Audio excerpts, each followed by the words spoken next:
George Kurien जी, सांसद और विधायकगण, पूर्व केंद्रीय मंत्री राजीव चंद्रशेखर जी, देवी और सज्जनों, कोच्चि आना हमेशा ही बहुत शानदार अनुभव होता है। आज इस वाइब्रेंट कोस्टल सिटी से मुझे केरलम के विकास को और गति देने का अवसर मिला है।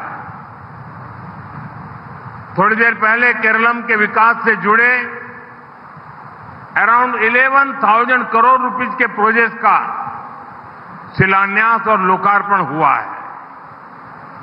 मैं केरलम की जनता को इन प्रोजेक्ट्स के लिए बहुत बहुत बधाई देता हूं। കേരളത്തിന്റെ ഗവർണർ രാജേന്ദ്ര ആർലേക്കർജി, കേന്ദ്രമന്ത്രിസഭയിലെ എന്റെ സഹയോഗികളായ സുരേഷ് ഗോപിജി, ജോർജ് കുര്യൻജി, പാർലമെന്റ് അംഗങ്ങൾ, നിയമസഭാ അംഗങ്ങൾ, മുൻ കേന്ദ്രമന്ത്രി രാജീവ് ചന്ദ്രശേഖർജി, ദേവിമാരെ, സജ്ജനങ്ങളെ, കൊച്ചിയിലെത്തുമ്പോഴെല്ലാം എനിക്ക് ഒരു പ്രത്യേക സന്തോഷം അനുഭവപ്പെടാറുണ്ട്. ഇന്നിവിടെ ഊർജ്ജസ്വലമായ ഈ തീരദേശ നഗരത്തിൽ നിന്നുകൊണ്ട് കേരളത്തിന്റെ വികസനത്തിന് വേഗത പകരുന്നതിനുള്ള അവസരം എനിക്ക് ലഭിച്ചു. അല്പനിമിഷം മുമ്പ് കേരളത്തിന്റെ വികസനം സംബന്ധിച്ച് ഏകദേശം 11,000 കോടി രൂപയുടെ പദ്ധതികൾക്ക് ശിലാസ്ഥാപനം നടത്തുന്നതിനും ഉദ്ഘാടനം നടത്തുന്നതിനും കഴിഞ്ഞു.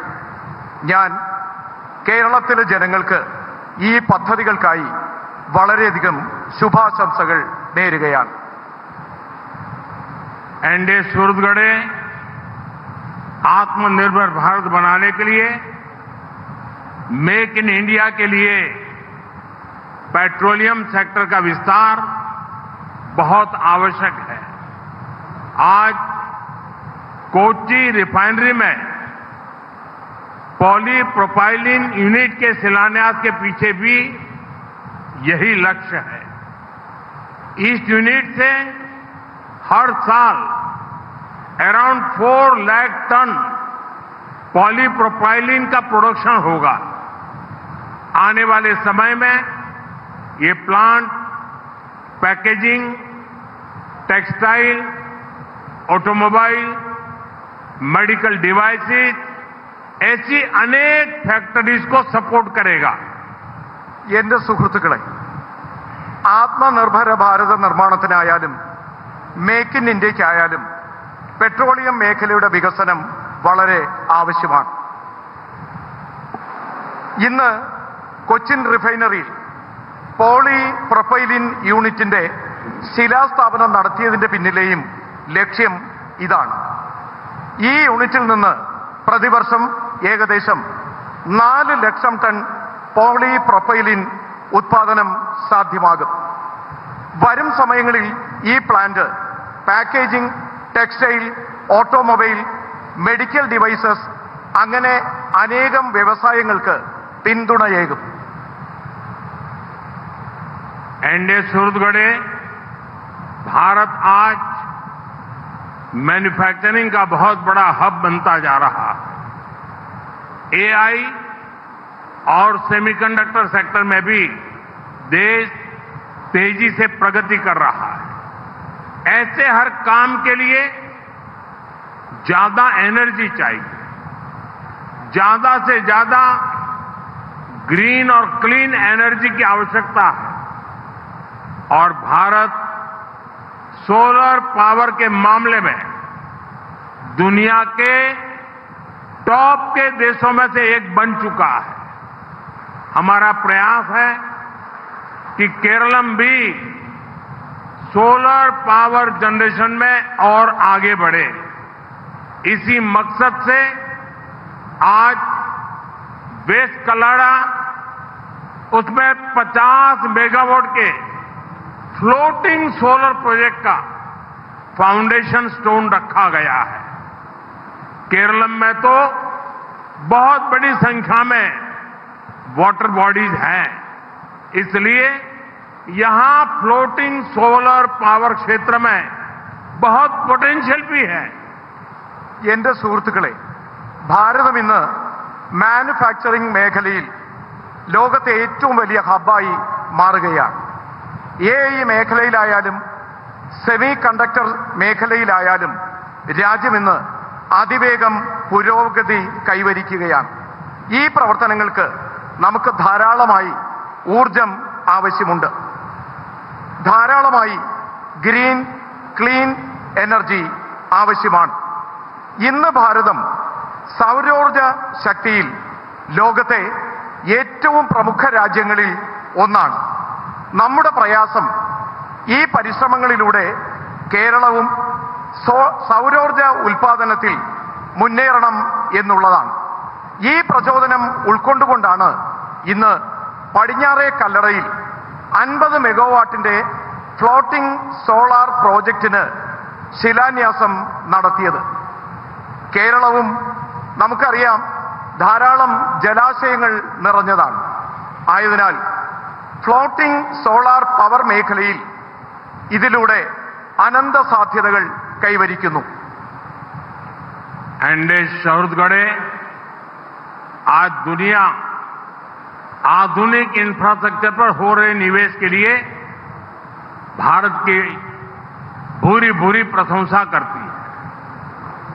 इस वर्ष जो केंद्र सरकार का बजट आया है उसमें भी इंफ्रास्ट्रक्चर के लिए रिकॉर्ड फंड रखा गया है. इंफ्रास्ट्रक्चर पर हो रहे इस निवेश का बहुत अधिक फायदा केरलम को मिल रहा है. अमृत भारत स्टेशन स्कीम के तहत शोरनूर जंक्शन, कुट्टीपुरम और चंगनासेरी रेलवे स्टेशनों को आधुनिक बनाया गया. इसके साथ ही शोरनूर नीलांबूर रेल लाइन के एक बड़े सेक्शन का इलेक्ट्रिफिकेशन भी पूरा किया गया है. आज पालक्कड़ पोल्लाची ट्रेन सेवा की शुरुआत भी हुई है. इससे केरलम और तमिलनाडु दोनों राज्यों के लोगों को और अधिक सुविधा होगी. എന്റെ സുഹൃത്തുക്കളെ, ഇന്ന് ലോകം ആധുനിക അടിസ്ഥാന സൗകര്യ നിക്ഷേപത്തിൽ ഭാരതത്തെ പ്രശംസിക്കുകയാണ്. ഈ വർഷം കേന്ദ്ര സർക്കാരിന്റെ ബഡ്ജറ്റ് വന്നു കഴിഞ്ഞു. അതിൽ അടിസ്ഥാന സൗകര്യ വികസന മേഖലയിൽ റെക്കോർഡ് തുകയാണ് ഉൾപ്പെടുത്തിയിട്ടുള്ളത്. അടിസ്ഥാന സൗകര്യ മേഖലയിലെ ഈ നിക്ഷേപം, അതിന്റെ പ്രയോജനം കേരളത്തിനും കൂടുതലായി ലഭിക്കുന്നുണ്ട്. छत्तीसगढ़े आज केरलम के कई महत्वपूर्ण रोड प्रोजेक्ट की भी शुरुआत हुई है. 6 लेन की सड़क बनने से अलीकल पोर्ट की कनेक्टिविटी बेहतर होगी. 6 लेन के कोझिकोड बाईपास से जाम की समस्या कम होगी और इससे ट्रेवल टाइम भी बहुत बच सकेगा. इन सारे प्रोजेक्ट से केरलम के किसानों को लाभ होगा, यहां टूरिज्म और दूसरी इंडस्ट्री को बल मिलेगा. എന്റെ സുഹൃത്തുക്കളെ, ഇന്ന് കേരളത്തിലെ റോഡ് വികസനം സംബന്ധിച്ച നിരവധി പദ്ധതികൾക്കും ശുഭാരംഭം കുറിക്കുകയാണ്. 6 വരി പാതയുടെ നിർമ്മാണത്തിലൂടെ അഴിക്കൽ തുറമുഖത്തിന്റെ കണക്ടിവിറ്റിക്ക് അതിവേഗം വേഗത കൈവരിക്കും. കോഴിക്കോട് ബൈപ്പാസിന്റെ 6 വരി പാത നിർമ്മാണത്തിലൂടെ ഗതാഗത കുരുക്കിന് പരിഹാരം കണ്ടെത്താനാകും. യാത്രാ സമയവും ഗണ്യമായി കുറയും. ഈ പദ്ധതികളെല്ലാം കേരളത്തിലെ കർഷകർക്ക് കൂടുതൽ പ്രയോജനപ്പെടും. ഇവിടുത്തെ വിനോദസഞ്ചാര മേഖലയ്ക്കും വ്യവസായ മേഖലയ്ക്കും ഇത് ശക്തി പകരും. छत्तीसगढ़े इंफ्रास्ट्रक्चर पर लगने वाला हर रुपया नए रोजगार का सृजन करता है. ये जितने भी प्रोजेक्ट्स हैं, इनसे केरलम के हजारों नौजवानों को नए रोजगार मिलने वाले हैं. मुझे पूरा भरोसा है कि ये सभी प्रोजेक्ट विकसित केरलम के हमारे संकल्प को सिद्ध करने में अहम भूमिका निभाएंगे। एक बार फिर आप सभी को बहुत बहुत शुभकामनाएं। धन्यवाद। എന്റെ സുഹൃത്തുക്കളെ, അടിസ്ഥാന സൗകര്യ മേഖലയിൽ ചെലവഴിക്കുന്ന ഓരോ രൂപയും കൂടുതൽ തൊഴിലവസരങ്ങൾ സാധ്യമാക്കും. ഈ പദ്ധതികളിലൂടെ കേരളത്തിലെ ആയിരക്കണക്കിന് യുവാക്കൾക്ക് പുതിയ തൊഴിലവസരങ്ങൾ ലഭിക്കും. എനിക്ക് വിശ്വാസമുണ്ട്, ഇങ്ങനെ നടപ്പിലാക്കുന്ന പദ്ധതികളിലൂടെ വികസിത കേരളമെന്നുള്ള നമ്മുടെ ദൃഢനിശ്ചയത്തിന്റെ